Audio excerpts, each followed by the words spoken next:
worthy proclaim in the presence of many witnesses, and entrust them to reliable people who will be able to teach others also. Take the teachings you heard me proclaim in the presence of many witnesses, and entrust them to reliable people who will be able to teach others also. Take the teachings you heard me proclaim in the presence of many witnesses, and entrust them to reliable people who will be able to teach others also. Take the teachings you heard me proclaim in the presence of many witnesses, and entrust them to reliable people who will be able to teach others also. 2 Timothy 2:2. Hallelujah, 2 Timothy 2:2. Praise the Lord. 2 Timothy 2:2. You and me, let us proclaim the gospel. 2 Timothy 2:2. Hallelujah. 2 Timothy 2:2. Praise the Lord. 2 Timothy 2:2. You and me, Let us proclaim the gospel of Jesus Christ. Take the teachings you heard me proclaim in the presence of many witnesses, and entrust them to reliable people who will be able to teach others also. take the teachings you heard me proclaim in the presence of many witnesses, and entrust them to reliable people who will be able to teach others also. 2 Timothy 2:2. Hallelujah, 2 Timothy 2:2. Praise the Lord. 2 Timothy 2:2. You and me, let us proclaim the gospel. 2 Timothy 2:2. Hallelujah. 2 Timothy 2:2. Praise the Lord. 2 Timothy 2:2. You and me, Let us proclaim the gospel of Jesus Christ. The harvest is plenty, but the workers are few. As for me and my house, we will serve the Lord. We will serve the Lord.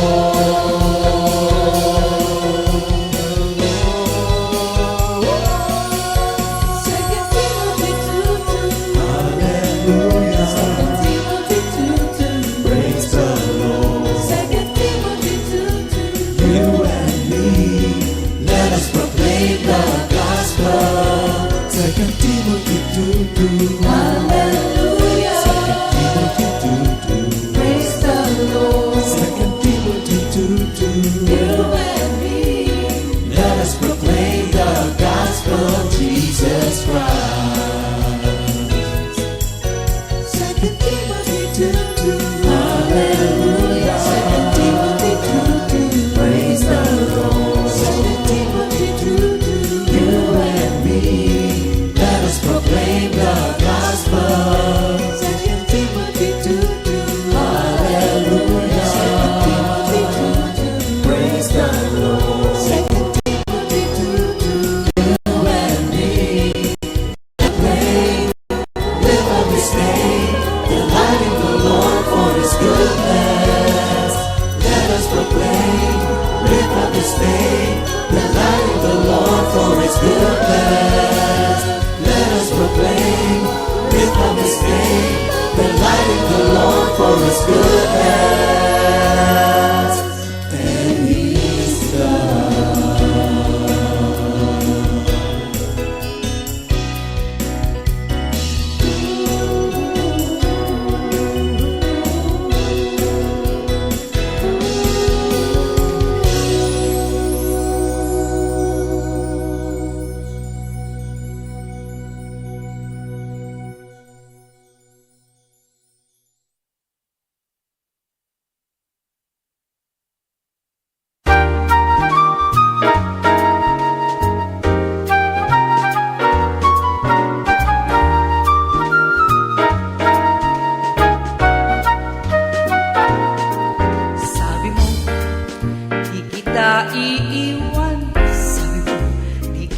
pababayaan. Sabi mo, di kita malilimutan. Sasamahan hanggang sa dulo ng daigdig. Sabi mo, di kita iiwan. Sabi mo, di kita pababayaan. Sabi mo, di kita malilimutan. Sasamahan hanggang sa dulo ng daigdig. Patapos saksi ng iyong pagmamahal, kapangyarihan ng salita mo aking taglay. Di kita iiwan, di kita pababayaan. Sasamahan hanggang sa dulo ng daigdig.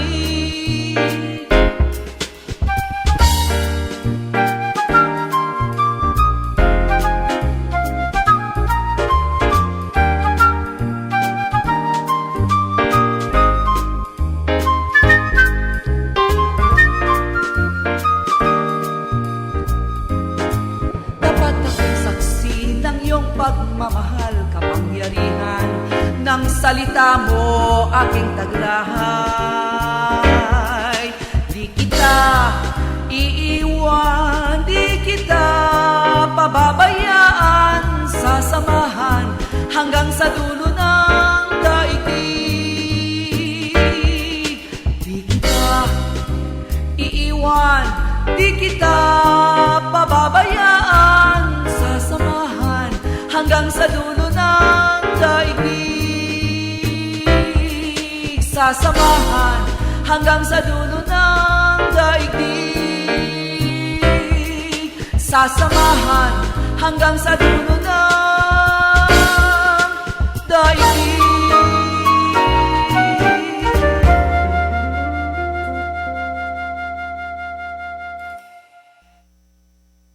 Glory to God, purihin ang banal na pangalan ng ating Panginoon. Good morning, Jesus! Good morning, Lord! At good morning po sa ating mga kapatiran na ngayon ay laging sumusubaybay po sa ating GMJ. Good morning! Yes, magandang umaga mga kapatid at magandang umaga sa ating Panginoong Heso Kristo. Manalangin muna tayo mga kapatid. Diyos amang dakila, nagpapasalamat po kami sa mga biyayang binibigay mo sa amin. Lalo na sa mga pagkakataon na narito kami upang ibahagi ang iyong mabuting balita. Purihin ang iyong banal na pangalan.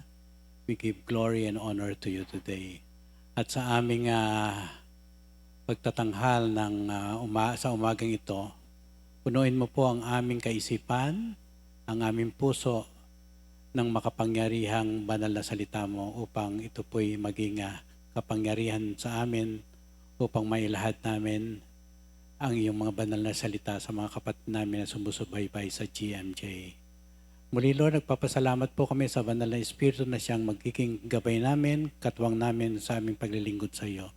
We give you the honor, we give you the graces. In Jesus' name we pray. Amen. Okay, para po sa ating memory verse of the week, narito sa 1 Timothy 6 verse 6. Now godliness with contentment is great gain. Purihin ng Diyos sa Tagalog version. Narito. Unang Timoteo 6:6. Subalit ang kabanalan na may kasiyahan ay malaking pakinabang. Purihin ang banal na Panginoon sa pagbasa ng kanyang mga banal na salita. Good morning, Lord. Good morning, Jesus. Good morning, mga kapatid. Narito na naman po tayo at mag-aaral ang banal na salita ng ating Panginoon. Love month po tayo at kaya tinatalakay natin ang tungkol sa pag-ibig. At ngayon naman, talakayan natin yung the love of God is in you. Nasa sa inyo ang pag-ibig ng Diyos. Dito po sa 1 John 4, 7 to 12. Yes. Unang 1, 4, 7 hanggang 12. Mga minamahal, mag-ibigan tayo sapagkat mula sa Diyos ang pag-ibig. Ang bawat umiibig ay anak ng Diyos at kumikilala sa Diyos. Ang hindi umiibig ay hindi kumikilala sa Diyos, sapagkat ang Diyos ay pag-ibig. Inihayag ng Diyos ang kanyang pag-ibig sa atin nang isugo niya sa mundo ang kanyang kaisa-isang anak upang magkaroon tayo ng buhay sa pamamagitan niya. Ito ang pag-ibig. Hindi sa inibig natin ng Diyos, kundi tayo ang inibig niya at isinugo niya ang kanyang anak upang maging handog para mapatawad ang ating mga kasalanan. Mga minamahal, dahil ganoon kadakila ang pag-ibig ng Diyos sa atin, dapat din tayong magmahalan. Kailan may wala pang taong nakakita sa Diyos, ngunit kung tayo'y nag-iibigan, nasa atin ang Diyos at nagiging ganap sa atin ang kanyang pag-ibig. Amen. Basahin po rin natin sa English, mga kapatid. Dear friends, let us love one another, for love comes from God. Everyone who loves has been born of God and knows God. Whoever does not love does not know God, because God is love. This is how God showed His love among us. He sent His one and only Son into the world that we might live through Him. This is love, not that we love God, but that He loved us and sent His Son as an atoning sacrifice for our sins.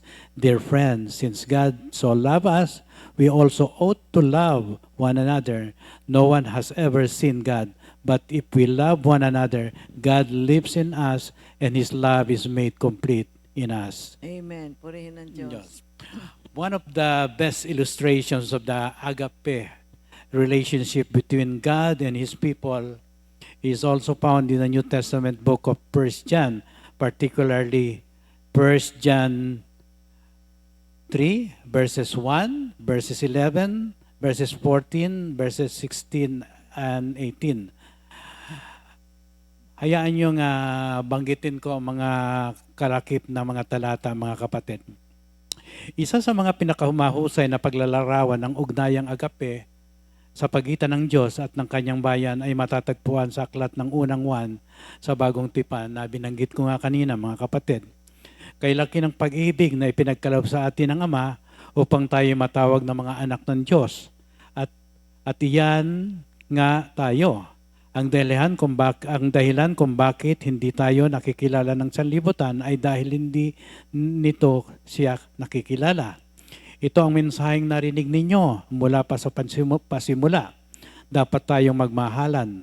Alam nating tayo'y lumipat na mula sa kamatayan patungo sa buhay dahil iniibig natin ang ating mga kapatid. Okay, now this is how we know what love is. Si Lord Jesus, inalay niya ang kanyang buhay. So tayo rin, mabuti na tumulong sa kapwa at ibigay ating sarili sa pagtulong sa kanila. Kapag sinuman ang nangangailangan at nakita niya na ang kanyang kapatid ay nangangailangan, don't just say, kawawa naman siya, but rather, ibigin natin at ipakita natin ang pag-ibig ng Diyos sa Kanya, tulungan natin. Kasi, we don't just say, I love you, but rather, ipakita rin natin sa ating kilos, sa ating gawa, ang ating pagmamahal sa ating kapwa. Ngayon, kaya yung 1 John 4:7-12 ay tinutulungan tayong maunawaan natin ang several important truths about agape love. No, you know, agape love, napakagandang salita. Lagi nating naririnig ito at ito ay iniugnay sa ating Panginoon. Ito po ay nagmi-meet ng mga pangangailangan ng kapwa natin without expectation o walang balik. Okay lang, maski na hindi na bumalik. Di ba kasi kung minsan, kaya ka gumagawa ng mabuti kasi meron kang kailangan, may balik, ika nga, di ba, mga kapatid? Pero hindi po ganito ang agape love. Ito ay basta tumutulong lamang na may pag-ibig at mayroong desire na makatulong sa kapwa. Kasi hindi mo na iniintay na sabihan ka, pero pagka nakita mo ng isang tao na nangangailangan, nandoon na agad yung pagnanasa na tumulong. At ito po ay inherent nature ng ating Panginoon na siya na mga ibinibigay din niya sa atin para maibahagi natin, maipakita natin ang pag-ibig sa ating kapwa. Then secondly, yung agape, hindi ho yan physical or chemical or emotion or philosophy. You know, agape is a person. Kasi sa 1 John 4:8. Ang sabi, God is love. So we know now, agape. So we know the person who embodies it. Now, the Son of God, who is love, Jesus Christ, was agape in human flesh. That's why, thirdly, agape love are one with God and one with each other in heart and spirit. Now, literally speaking, yung agape means God became one with us. So, Jesus Christ, He took on our lost state. Nakita naman natin yan. Naging kasalanan siya dahil sa ating mga kasalanan. He became like us so that, see, we could make us like Him. Kasi nga naman, no, kasi hindi nakikita ang Diyos. Ang hirap mong isipin, ang hirap mong mahalin. Pero sa pamamagitan ni Jesucristo, ay nakita natin ang Diyos. Okay. Agape love is others conscious, not self-conscious. Ang agape love ay may kamalayan sa iba, mga kapatid, hindi sa sarili. Ito pong tinatalakay nating agape love ay patuloy na nagbabantay muna sa kapakanan ng iba. Constantly watching out first for the welfare of others. Patuloy na naghahanap ng mga pagkakataong magbigay, Ang tunay na pag-ibig ay hindi kompleto hanggat hindi nito ibinibigay ang sarili mo. Ibig sabihin, kapag naibigay mo na ang pangangailangan, lalo na may pagmamahal na pagbibigay at nanggagaling sa kaibuturan ng iyong puso, di ba? Napakalaking gawain ito na naiintindihan natin na ang pagmamahal na ito'y galing sa ating Panginoong Diyos. And of course, agape love is self-initiating, pagsisimula sa sarili. And it takes responsibility. It does not wait for others to act first. Sa Roma 5:8, ngunit ipinakita ng Diyos ang kanyang sariling pag-ibig sa atin sa ganito. Noong tayo ay makasalanan pa, si Kristo ay namatay para sa atin. Dito makikita natin na ang unang nagbigay ng kanyang pag-ibig ang ating Panginoong Jesucristo. Ibig sabihin, napakaagap na nakita kagad ng Panginoon ang pangangailangan ng tao. Kaya masasabi natin itong agape love ay maagap. Gumagana ito kahit na may iba pang tumugon o gumanti. Ibig sabihin, ikaw na kagad na nangunguna, Sinabi ni Jesus nga ito na gawin ninyo sa iba ang nais ninyong gawin nila sa iyo. Na isulat yan sa Lucas 6:31. Iyan mismo ang ginagawa ng agape. Ang agape ang nagkukusa, mga kapatid. Amen. Purihin ng Diyos. Kaya ang agape love, it's based, not on emotion, but on a deliberate action. Ang Bible ay nagsasaad na minahal tayo ng Diyos, but He never tells why, kung bakit niya tayo minamahal.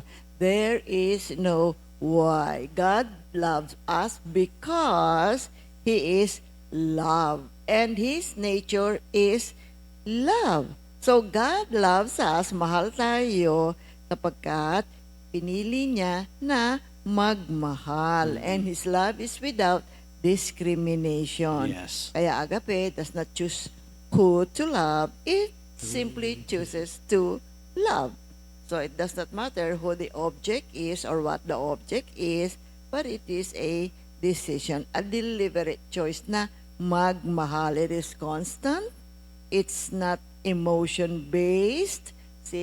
And agape never changes. Yes. Kaya makikita natin, mga kapatid, yung agape is true love and it has no reason. If you can find a reason to love someone, well, you might be canceling love kasi ang tunay na pag-ibig ay hindi nangangahanap ng dahilan. Basta pinipili niyang magmahal. Yan ang ating Panginoon. God loves us. He gave no reason. Okay. Agape refers to divine love, Ang agape ay tumutukoy sa banal na pag-ibig. Ang pag-ibig ng Diyos para sa kanyang bayan, pati na rin ang pag-ibig na ibinalik ng kanyang bayan sa kanya. Ito rin ang uri ng pag-ibig na dapat taglayin ng mga tao ng Diyos sa isa't isa. Mm-mm. Ang agape ay walang obligasyon, walang inaasahan, at walang kondisyon. Kaya automatic yan, once na naibigay mo na ang pagpapalang pag-ibig na nagaling sa Diyos, automatic masisihan ka mga kapatid. No? And agape acts first and foremost for the good and welfare of another. No? Sa halip na makasarili, ang agape ay pagbibigay sa sarili, isang sakripisyong pag-ibig na ibinubuhos para sa kapakanan ng iba. Mm-mm. Ang pinakadakilang halimbawa ng agape sa pagkilos ay noong ibinuhos ni Hesukristo, ang walang kasalanang anak ng Diyos, ang kanyang buhay sa krus para sa kapakanan ng mga makasalanan na kinabibilangan nating lahat. Upang sila ay maging mga anak ng Diyos, ang katotohanan ito ay nakapaloob sa isa sa mga pinakadakilang talata sa Biblia. Sapagkat gayon na lamang ang pag-ibig ng Diyos sa sanlibutan, kaya't ibinigay niya ang kanyang bugtong na anak upang ang sinumang sumampalataya sa kanya ay hindi mapahamak kundi magkaroon ng buhay na walang hanggan. 1:3:16. Kaya ang Diyos lamang ang source ng agape love. See, apart from Him, it cannot be known. Hindi mo yan makikita sa kanino man. At yan ay nahayag sa pamamagitan ni Jesus Christ. At ito ay nagmamahal sa lahat. Ang nais ng Diyos, tayo ay kanyang maging mga anak, the chosen ones, by faith, sapagkat ang sinumang nanampalataya, nagtiwala sa ating Panginoon bilang Lord and Savior, mararanasan natin ang pag-ibig ng Diyos, and then what do we have to do? Pass it on. Ibigay din natin, ibahagi din natin sa ating kapwa. Well, how much? No, it doesn't know any quantity. Sige lang, ibigay mo ang pag-ibig. Bagkat ang Diyos ang pag-ibig. At kung siya ay nasa atin, alam mo, mapagmahal ka din. Magiging maayos din ang iyong relasyon sa iyong kapwa. Maganda ang iyong pakikipagkaibigan sa kanila. Magiging maganda ang inyong pakikisamahan sa isa't isa. Kaya yan ang gusto ng Diyos sa ating lahat eh. Binibigay niya ang kanyang dakilang pag-ibig, sumaatin ang kanyang dakilang pag-ibig, ibahagi din natin, i-share natin yan para marami ring tao alam nila na ang Diyos ay mapagmahal. Kaya ang agape love is the only true love. See, at ang foundation nito ay mula sa ating Panginoon. Kaya mabuti na ito ay ating malaman, maunawaan natin, at maisagawa natin ng maayos, ng maganda upang sa ating pagbabahagi ng pag-ibig na yan sa ating kapwa, malalaman ng maraming tao na ang Diyos ay pag-ibig. Mga kapatid, kaya wag nating kalilimutan, only the agape love is sufficient para po sa isang tunay na pag-ibig o isang tunay na pagkalinga sa ating kapwa. Kasi mabuti po na nauunawaan natin kung ano ang laman ng ating puso at kung paano natin ito aalagaan, paano natin ito gagamitin. Kailangan po ang puso natin ay nandoon, nakatuon sa ating Panginoon, sumunod tayo sa Kanya, at mararanasan natin ang Kanyang dakilang agape love. So, wag nating hanapin yung mga iba pang mga pamamaraan, kundi yung agape love ng Diyos, ang hilingin natin sa Kanya, puspusin niya tayo ng Kanyang agape love, at ito ang ating ipamuhay at ito ang ating ibahagi sa ating kapwa. Now, there are some important truths about God's agape love. So, alamin natin, number 1, ano nga ba yung agape love? Yes. Agape is a person, mga kapatid, no? 1 John 4:8b says, God is love. When we know agape, we know the person who embodies it. Si agape ay isang tao, sinasabi nga sa unang God, 1 si God yun. Oo, si God. Sinasabi nga sa unang 1:4:8b, ang Diyos ay pag-ibig. Kapag alam natin ang agape, kilala natin ang tao na naglalaman nito. O so kumakatawan nito, mga kapatid.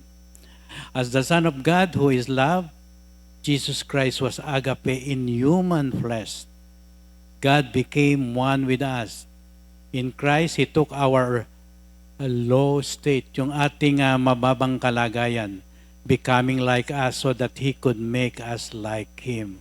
Amen. Upang maging katulad natin siya, upang ang ating puso na nagtataglay ng pag-ibig na ito'y mailahad natin sa ating kapwa at maibigay natin, mga kapatid. And ang agape ay tumatanggap ng responsibilidad, mga kapatid. Hindi naghihintay na ang iba ang unang kumilos. Ang dapat unang kumilos ay tayo na nakakaintindi ng pagmamahal ng Diyos. Nabanggit ko nga kanina ang Roma 5:8, ngunit ipinakita ng Diyos ang kanyang sariling pag-ibig sa atin sa ganito, nung tayo mga makasalanan pa, si Kristo ay namatay para sa atin. Amen. Malino na sinasabi ng Biblia, mga kapatid, hindi naghahanap ang Diyos ng dahilan upang tayo ay mahalin. Talaga namang we don't deserve it kasi tayo po ay nagkulang sa Diyos, malayo tayo sa presensya ng Diyos, tayo po ay makasalanang tao. Pero makita mo, no, napakadakila ng Diyos while we are sinners. See? Minahal tayo ng Diyos, ibinigay ang kanyang bugtong na anak upang tayo ay mapatawad. So this divine kind of love is not looking for what it can get, kung ano ang kanyang makukuha, but rather what it can give. Kaya ito po ay sufisyente na maging motive natin, maging theme natin o pundasyon ng buhay natin na magmahal tayo. Napakaganda naman na tayo po ay magbigay, tumulong sa ating kapwa. It's better to give, ika nga, than to receive. Kasi ito po ay nagpapahayag na ang pag-ibig ng Diyos ay suma sa atin. Nakatuon tayo ngayon sa ating Panginoon na siyang source ng ang agape love at siyang pag-ibig na iyan, pamuhay natin, mga kapatid, at makikita natin napakaganda ang magagawa nito sa ating buhay. And for all, secondly, life is actually about love. Nakita niyo ba yan, mga kapatid? Ang buhay natin, kung walang pag-ibig, paano na nga kaya, lahat tayo galit-galit. Lahat tayo inis-inis. Ganoon. But then, diba, nababalanse yan lahat ng pag-ibig. Naaayos lahat yan ng pag-ibig. Paano na lang nga, kung di tayo tinuruan ng Diyos tungkol sa pag-ibig? Paano na lang kung wala ang Diyos na agape love? Ano nga kaya ang mangyayari sa ating mundo? Glory, glory, glory to God, kapatid. Sapagkat ang Diyos ay pag-ibig, pag-ibig ang umiiral sa buong mundo. Mula pa ang Diyos ay nilikha niya ang lahat sa Genesis. Do you know that everything that God does is out of love? Yes. Ang lahat ng ginagawa niya ayon sa pagmamahal. May kalakip na pagmamahal. Maski na sinasabi mo, nagkikreate yan ng bulaklak o ng halaman, yan ay may kasamang pag-ibig. Paano nangyaring may kasama pag-ibig? Nagtatanim lang naman siya ng halaman. Kaya tinatanim yun kasi yung tao ang gagamit. Diba? Bibigyan niya sa atin, tayo ang makikinabang. That is love, mga kapatid. Kasi yan ang gusto ng Diyos. God designed love. And love is the only true meaning of life. See, as our faith grows, it should result in growing in love. Growing in love with God, growing in love with others. Kaya ito ay dapat na alalahanin natin, alamin natin, maunawaan natin, at maipamuhay natin ng maayos. Diba? At kasi siya yan. Sa puso ng ating Panginoon, pag nakita niyang nagmamahal ka, pag nakita niya na mahal mo din si Lord, mahal mo ang kapwa mo, mahal mo bawat taong nasasalubong mo, ay kay ganda. Pagpapalain ka ng ating Panginoon pag nakita niyang ikaw ay nagbabahagi ng kanyang pagmamahal. At hindi lang yan mahalin mo rin yung sarili mo. Diba? Sabi nga, diba, love the Lord your God with all your heart, with all your mind, with all your soul, and love others as you love yourself, because you cannot give what you do not have. So, kailangan punuin natin yung ating sarili, yung ating puso ng pag-ibig. Basta magbahagi tayo ng pag-ibig, bahagi tayo ng kagandahang loob sa ating kapwa. Okay. Ang ikatlong mahalagang katotohanan tungkol sa agape love ay kung paano ang Diyos ay pag-ibig at ang Diyos ay walang hanggan, ang pag-ibig na kanyang ibinibigay sa atin ay not half-hearted o tinatawag nating mahinang pundasyon o mahinang pagnanasa. Ito ay isang banal na pag-ibig na may kakayahang lumago, mga Amen. kapatid. Lalago at lalago ito sapagkat ang pag-ibig ng Diyos nga ay walang hanggan at ito'y magbibigay sa atin ng kaukulang substance sa ating buhay upang lumago tayo sa pag-ibig ng Diyos. Amen. Ang pang-apat ay mga kapatid ay the whole body is healthy and growing together in love. Alam In niyo ba yan? Ephesians mga kapatid? 4:16. Oo, patuloy yan lumalago. Kung lumalaki tayo, nagmamature tayo, nagmamature din ang ating pagmamahal sa ating kapwa, sa ating Diyos at of course sa ating sarili. Sa 1 Corinthians 6:17, kung tayo'y nakikisa sa Panginoon, tayo'y iisang espiritu kasama niya. Amen. So yung espiritu ng pagmamahal, nasa atin yan at lalago yan. 1 Corinthians 6:13, our bodies were designed and created for a relationship with the Lord and His service. Mga Amen. kapatid. 1 Corinthians 6:15-17, ang ating mga katawan ay mga bahagi ni Kristo at tayo iisa sa Kanya sa Espiritu. Kasi yan ang gusto ng Lord relationship. Yes. Kaya kinreate niya tayo, gusto niya makasama niya tayo doon sa kanyang bahay sa kalangitan. Now, ano ba ang significant ng agape love sa buhay natin? Yes. Ano ang significant nitong love sa buhay natin? Kailangan bang mabuhay ako may pag-ibig? Pwede ba konti lang? Hindi mo mami-measure ang pag-ibig, mga kapatid, di ba? We just give them. We just give love, di ba? Show love. Live in love, okay? So, ano ba mga benepisyo kapag tayo po ay nabubuhay ng may agape love? See? O kaya yung banal na pag-ibig, malinis sa pag-ibig, walang halong kung ano-ano pa man, di ba? Basta andun yung ganap na pagmamahal sa ating Diyos at pagmamahal sa ating kapwa. Unang-una, alam mo, magiging masaya ka. Maku, matatagpuan mo ang pag-ibig. O hindi ba yung mga boyfriend, girlfriend, kapag bago pa lang sila, enjoy sila, happy sila together, di ba? Lalo kapag ang kasama mo at tatagpuan mo is si Lord. Yes, Aba, yes. ipatawarin ka ba naman sa iyong mga kasalanan? Yes. At pagkatapos, bibigyan ka ng biyayang hindi malirip, pag-ibig na hindi masukat, diba, mataas, malawak, malalim, ma-experience mo. Aba, ay hindi lamang konting kaligayahan na mararanasan mo. Hindi mo masusukat ang joy na mararanasan mo dahil sa banal na pag-ibig ng ating Panginoon. Kaya, He is not bound by any time, say by any whatsoever, basta si Lord love, diba? Kaya napakaganda na tayo ngayon ay dinala ng Diyos sa ganitong gawain. Nararanasan natin ang pag-ibig ng ating Panginoon araw-araw. At sisiguraduhin niya, ikaw ay magiging masaya sa kanyang pag-ibig. You will enjoy His love. Diba? Napakaganda, mga kapatid. Glory, glory to God. Wala tayo ng ibang hahanapin pa. Kundi pray tayo kay Lord.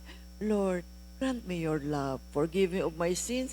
Let me experience your holy and divine and amazing love. Kaya yung Psalm 37 verse 4, take delight in the Lord and He will give you the desires of your heart. Kaya mo hanapin yung kaligayahan mo at ang pangarap mo ay iyong makakamtan. Kaya pag sinabi mong delight, be dependent upon God and to derive one's pleasure from Him. So, meaning to say, you wanna be happy? Gusto mo maging masaya? Sige, hanapin mo ang kaligayahan sa ating Panginoon. Si kaluguran means umaasa sa Diyos at makakuha ng kasiyahan mula sa Kanya. So, delight, the root word is light. Ang prefix na DE is meaning of, O-F. So, to delight means to be of light-hearted, light burden. O, siyempre naman, kapag ka ikaw ay, di ba, kung masaya ka, light-hearted. Kasi kung minsan may kabigatan talaga, makita mo sa mukha pa lang, makita mo, may kabigatan na ganun eh. Pero kapag ka you are in a delightful state, you are light burden. Meaning you are happy, you are joyful, you are glad, you are merry. Merry, parang Merry Christmas, di ba? Masaya ka. Kasi syempre, magaang ang buhay kasi nararanasan mo yung dakilang pag-ibig ng ating Panginoon. Kaya lang, kapag ka meron kang mga stress, ang dami mong stress, meron kang unforgiveness, meron kang anxiety, meron kang takot, may frustration ka, ang bigat niyan, kapatid. Kaya pag-pray tayo, na maranasan natin ang pag-ibig ng ating Panginoon, and you will discover you're gonna be delighted, you see, sapagkat ang pag-ibig ng Diyos walang hanggan. Ibang klase kapag naranasan mo talaga ang pag-ibig ng Diyos. Kung minsan nga hindi mo na hinihiling, ibinibigay ng Panginoon. O di ba happy ka? Tapos kapag nagpipray ka, tayo naman ay tinutugon ng Panginoon, meron siyang dahilan. Yung iba, wait lang yung iba, bibigay agad sa iyo. But one thing is sure, we experience the agape love of God every day in our lives. You don't just realize it, mga kapatid. Hindi lang natin masyadong napapansin. Pero actually, totoo lang, no? Ang pag-ibig ng Diyos sumasa atin. See? Laging bago tuwing umaga. Ang ito pa, napaka-importante no to, mga kapatid. Your conscience will be clear. Ano bang ibig sabihin nito? Magiging malinaw ang ating konsensya o ang ating budhi. Narinig nyo naman siguro yung love is in the air, no? So, ibig sabihin, kapag andyan ang pag-ibig, wala ka nang makikita pang ibang klase na nakakasagabal sa'yo. Makikita mo ang ere, malamig It's so ang hangin, peaceful. ang bawat tao ay naliligayahan. So, yung pag-ibig ay nandyan lang sa ere, makikita mo, bawat puso ay maligaya, mga kapatid. 1 Timothy 1:19, cling to your faith in Christ and keep your conscience clear. So, napaka-importante pala nito, no? Na ang iyong konsensya ay laging malinis at laging positibo ang iyong nakikita sapagkat ang Diyos ay nasa iyo. Your conscience is a channel through which love flow. Ibig sabihin, mula sa Diyos, pupunta yan sa iyong brain, sa iyong puso, at yung konsensya mo magiging maliwanag at lang lahat nakikita mo ay nababalot ng pagmamahal. A good conscience is defined by the Bible as one void of offense. Makikita natin yan sa Acts 24:16. We are called to be faithful to God no matter the outcome, to keep our conscience with God and with others clear, mga kapatid. And ang isang konsensyang walang anumang pagkakasala sa Diyos ay isang malinis na konsensya, mga kapatid. Alam mo naman, pag wala kang ginawang kasalanan at malinis ang iyong budi, di ba nakatutuwang gumalaw na naaayon sa presensya ng ating Panginoon? And of course, a conscience of void of offense toward men includes an inner awareness of treating others properly and a confidence that no one can point their finger sa iyo na, Oy, pali ang ginawa mo. oo, ginawan mo ko ng masama Oo. and you have no attempt to make it right. Hindi mo masasabi yon sapagkat kung malinis ang iyong konsensya, hindi mo na siya hayaan mo ang pag-ibig ng Diyos ang siyang magbigay sa Kanya ng magandang katwiran upang hindi na muling maganap mga mapangyaring negatibo, mga kapatid. Well, do you know that the love of God na ibinibigay niya sa atin, pinaparanas niya sa atin, is meant to be given to others as a gift? Wow. Kaya mga kapatid, ito po ay isang command ng Diyos sa atin. Sabi nga ni Lord Jesus, love one another, then they will know that you are truly my disciples. Kaya tayo mga kapatid, tayo mga mananampalataya, mga sumusunod sa ating Panginoon, we are meant to be recipients of God's love at ito ay ibahagi rin natin sa ating kapwa. Madalas mga kapatid, minsan tayo po ay ating kinukulayan, so ating winiway, di ba? Pinag-aaralan pa mabuti, kailangan ba akong magmahal nito? Kapatid, manalangin po tayo sa Diyos, mga kapatid, at ating mararanasan ang kanyang dakilang pag-ibig. You know that we are created to receive the love of God, and then to give it away. Diba? Love is something. Diba? If you give it away, give it away. Ibigay mo lang sa iyong kapwa. Kapag ka ibinigay mo yan sa iyong kapwa, see, if you give it away, you're always giving, you end up having more. So it's just like a magic penny. You hold it tight, you won't have any. But for love is something na if you give it away, you end up having more. Glory to God, diba? Kasi sabi, do good, be good. See? Love other people, love yourself, love God. Tayo rin naman po mga kapatid, ang pagpapalain ng Diyos, tayo rin na makikinabang. Tayo rin naman ang magiging masaya. Okay. Yes, Your joy. your joy will be constant. Ito ang pinaka-significant na makakamit natin kapag ang pagmamahal ng Diyos ay nasa atin. The Lord wants His joy to be the fragrance flowing from our heart. Alam naman natin kayo, gumagamit ng pabango, di ba? Pag nagwisik ka ng pabango sa iyong katawan, Ayun minsan dami. ayaw mo munang maligo, no?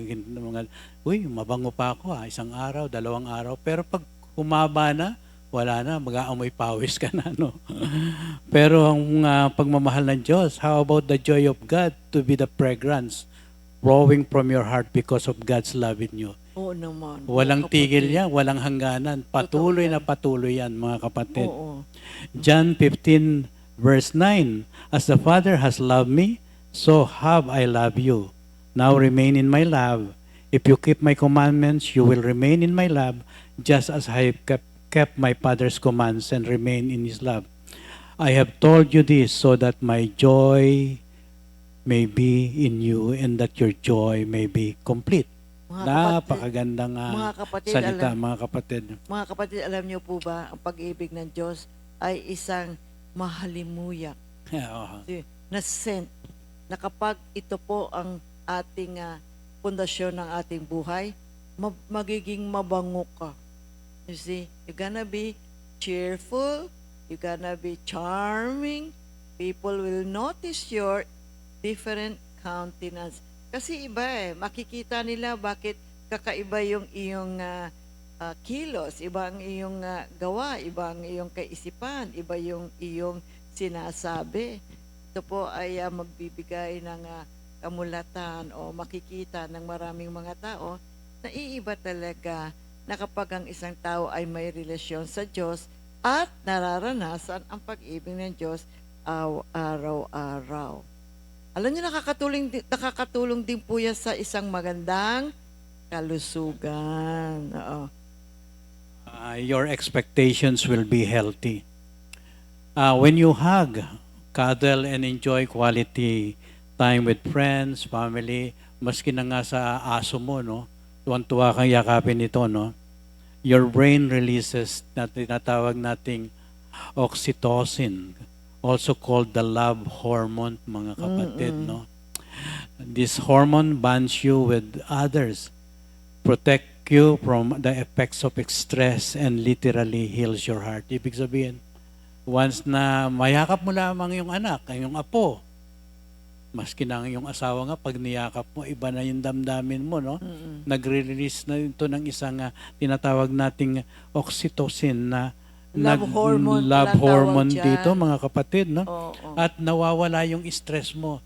Nag-exude siya ng pagmamahal na galing sa ating Panginoong Diyos. Oo, mga galing kapatid. din. Alam niyo, lahat na nasa atin galing kay Lord. Kaya maski ang pag-ibig na yan, pag-ibig po ng Diyos ang dumadaloy sa atin. At yan po ay nakatutulong sa ating kalusugan.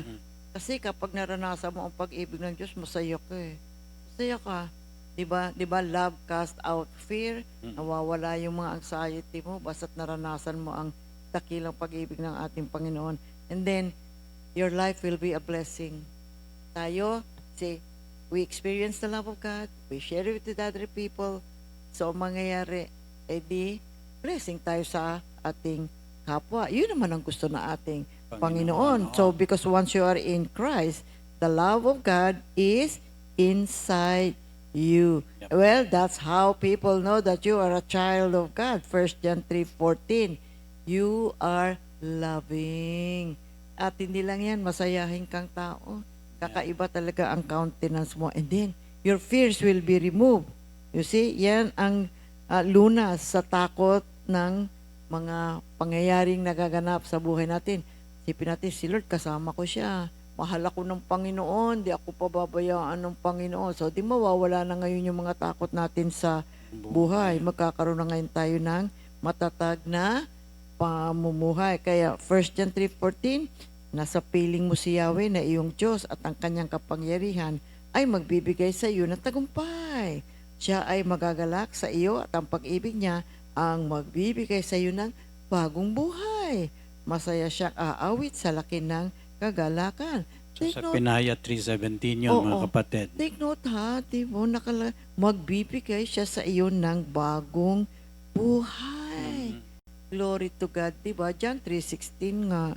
Kaya wag ho nating pabayaan yung ating mga hindi magagandang ugali, but rather, let the love of God heal our soul. Okay. 2 Timothy 1:7. Merong pang isa, mga kapatid, no, your fears will be removed. Ang sabi ng isang manunulat, Michael Harrington, ang lunas sa takot ay ang pag-ibig. Ang takot ay isang mabagal at matatag na hernia na kailangang alisin sa pamamagitan ng pag-ibig. Yan. Amen. Purihin ang Well, ating 2 Timothy 1:7, sapagkat hindi tayo binigyan ng Diyos ng espiritu ng takot, kundi kapangyarihan ng ng pag-ibig at ng maayos na pag-iisip. Okay. Awit 147:11, ngunit sa may pagkatakot, kasiyahan niya'y labis sa kanilang may tiwala sa matatag niyang pag-ibig. Purihin ng Yan. Panginoon.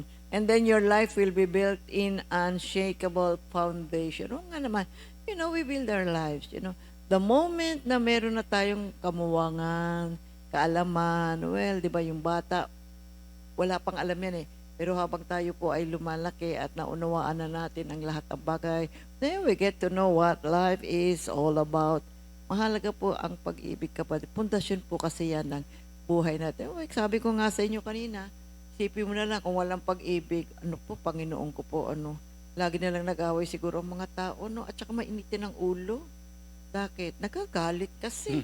Pero kapag may pag-ibig, anong ginagawa ng pag-ibig? Pasensya. Diba? Na marunong magpasensya.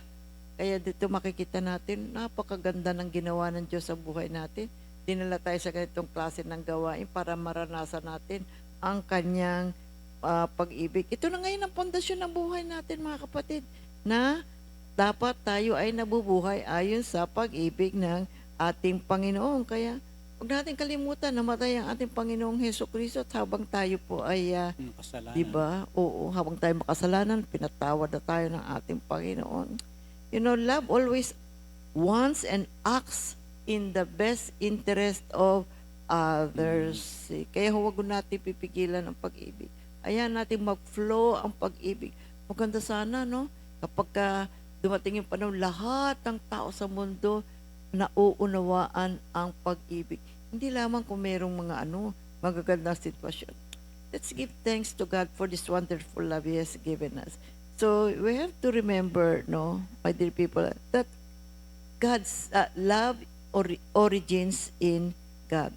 Ito po ay nagmula sa Panginoon sapagkat ang Diyos ay pag-ibig. Now, when we love one another, love becomes, because when we love one another, it is because love comes from God, and because the very source of love is God. Now, when we love, God is revealed.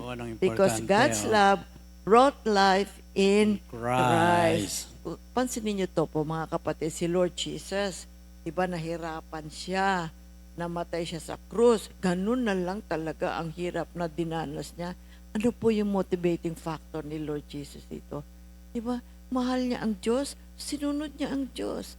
Mahal niya ang tao, nagkasala, far away from God's presence. Mahal niya ang Diyos, so niligtas niya.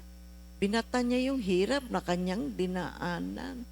all for the sake of love. Love. Kaya John 3:16, for God so loved the world that He gave His only begotten Son, that whosoever believes in Him shall not perish, but have eternal life.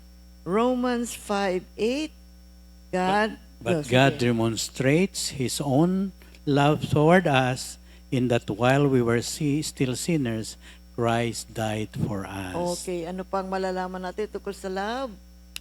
Hindi natin kailanman mauubos ang malawak na karagatan ng pag-ibig ng Diyos. We will never exhaust the love of God, my dear people. Ephesians 3:8, Oo. 18 to 19. Upang inyong lubusang maunawaan kasama ng mga hinirang ng Diyos kung gaano kalawak, kahaba, kataas, at kalalim ang kanyang pag-ibig, at naway maunawaan ninyo ang pag-ibig ni Kristo na hindi kayang abutin ng pag-iisip at sa gayoy mapuspos kayo ng buong katangian ng Diyos. Purihin ang banal na Panginoon.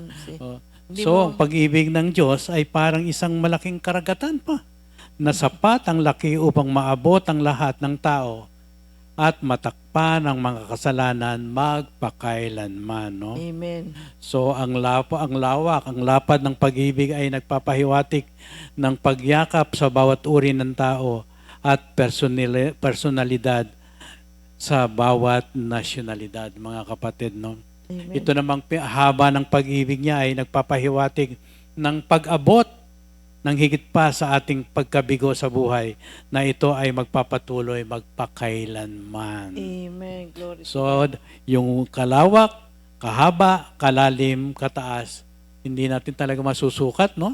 Talagang napakalalim at napakalawak ng pag-ibig ng Diyos. Amen. Oo. Okay. Okay. Okay, the depths of God's love points to how far Jesus descended. Yun. At ano ang naging kabayaran nito upang tayo po ay magkaroon ng kaligtasan. Nagpakumbaba, Nagpakumbaba. humbleness, you see. Mhm. Si Lord Jesus at naging masunurin hanggang kamatayan. Maging ito ay kamatayan sa krus, krus. oo. Okay. Pahayag 3 verse 21, si ang magtatagumpay, ibibigyan ko ng karapatang upo sa tabi ko sa aking trono, tulad ko na nagtagumpay at nakaupo ngayon sa katabi ng aking ama sa trono. So makita natin kapatid, dito rin sa 1 Thessalonians 3:12-13, Naway palaguin at pasaganahin ng Panginoon ang inyong pag-ibig sa isa't isa at sa lahat ng tao, tulad ng pag-ibig namin sa inyo.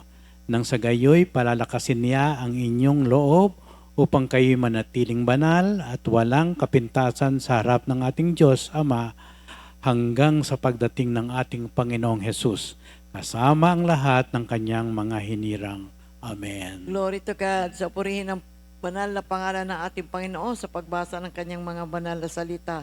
Well, as we celebrate Love Month, which is February, let us remember the agape love of God. Pag-aralan natin, unawain natin, i-meditate natin, ano itong dakilang pag-ibig ng Diyos na kanyang ibinigay sa atin? And how do we respond to that divine love of God? Magtiwala po tayo mga kapatid, sumunod tayo sa kanyang mga panuntunan, alamin natin kung ano ang mga principles ng the Kingdom of God, alamin natin yung mga principles ng Christian living, makatutulong po itong lahat sa ganitong paraan ay makapagbibigay po tayo ng luwalhati sa pangalan ng ating Panginoon. Salamat sa Diyos sa pagkakataong kanyang ibinigay sa atin at sa muli nating pag-aaral mga kapatid. Next week, itutuloy pa po natin kasi Love Month ngayon mga kapatid. Kaya marami pong salamat. Glory to God. Hallelujah. Okay. Narito naman po ang mga may birthday at atin silang babatiin. Sister Yomi Cabral, Sister Lay Salagubang, Sister Audrey, Isabella, Sister Daniel Patulay, Sister Rose Franco, Sister Taling, Sister Taling, happy birthday. And then, sino pa? Sister Odette Danganan. Oh, birthday ni Sister Odette ngayon. And happy anniversary, Brother Arvin and Mitch Orubia. Sa inyo pong lahat. Maging masaya. Enjoy, ha? Give thanks to God. It's a wonderful day that God has given you. It's a blessed day because this is the day that you were born on earth. Be happy, enjoy life, give glory to God, sing praises to Him. Happy birthday and happy anniversary sa inyo pong lahat. See? Ay, oo, si Len. Ay, birthday din pala ni Len Dison ngayon. Len, happy birthday, ha?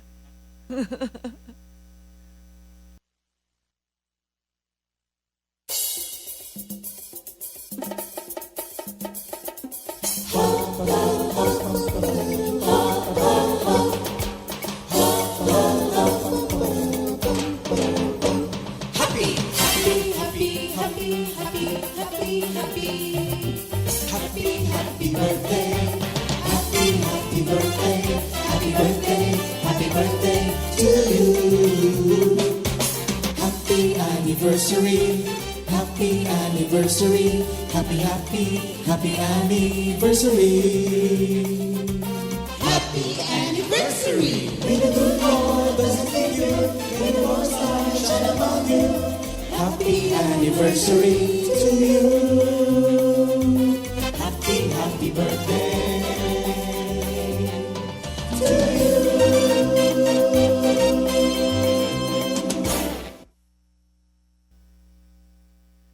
Glory to God, hallelujah, purihin ang banal na pangalan ng ating Panginoon. Tunay na dakila ang ating Panginoon. Love month ngayon? Sige, magmahalan tayong lahat mga kapatid ha. Sabi ni Lord, love one another. Okay, we have a repeat new song of the week. Title, Perfecter of Faith, composed by Brother Darwin Dato. Ngunit bago natin ibigay yung ating awitin, mag-closing prayer muna tayo. Yes, salamat Diyos Ama sa iyong pag-ibig at patuloy mong binabalot ang aming katawang lupa, espiritu at kaluluwa. Salamat din po sa karunungan ng ating Panginoong Hesukristo na patuloy na ina-enlighten ang aming kaisipan sa bawat salita na ibinibigay mo sa amin sa pamagitan ng banal na salita. At salamat sa banal na espiritu at na nagbibigay ng kapangyarihan upang magliwanag ito sa aming buhay. All for your glory. In Jesus' name we pray. Amen. God bless everyone.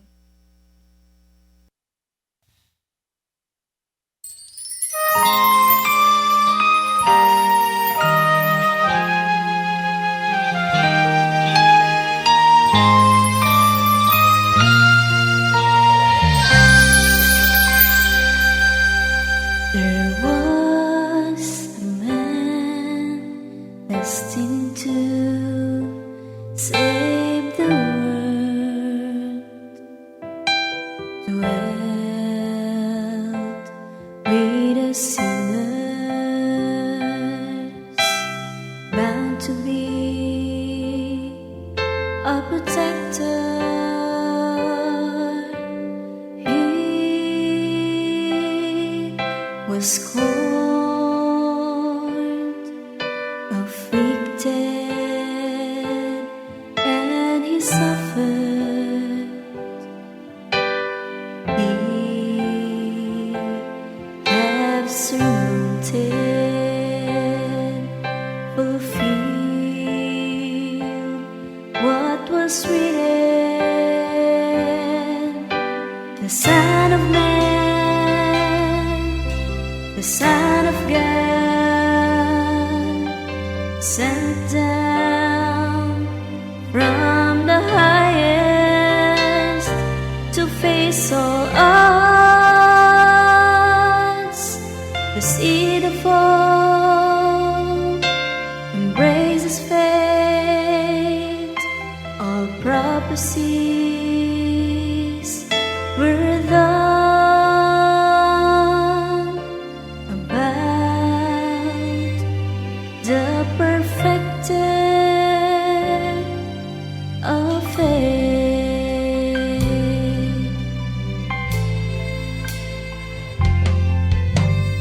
He is our God, the one who lift us all from the miry pit. He gracious, save all men. We believe in Him. He reigns, He oversees and rules over all the earth. Fulfill what was written. The Son of Man, the Son of God, sent down from the highest to face all odds. The seed of hope embraces faith. All prophecies were done about the perfected of faith.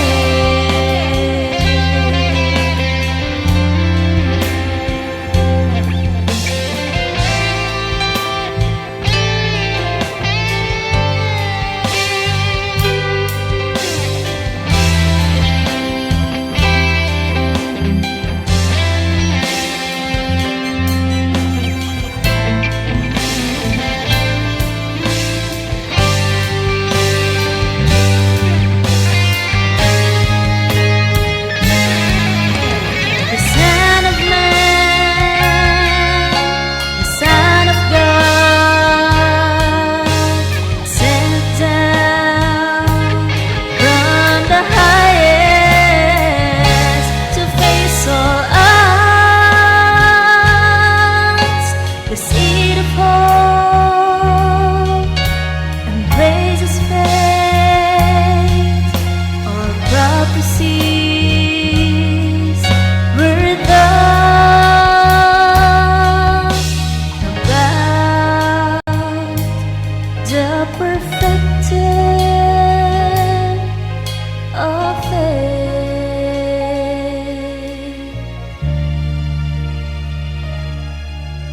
About the perfected of faith.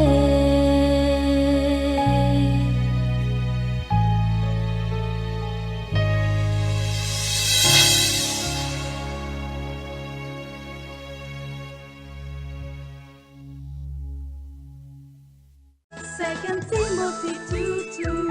Hallelujah. Second Timothy 2:2. Praise the Lord. Second Timothy 2:2. You and me, let us proclaim the gospel. Second Timothy 2:2.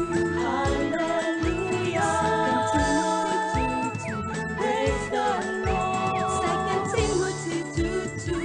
You and me, let us proclaim the gospel.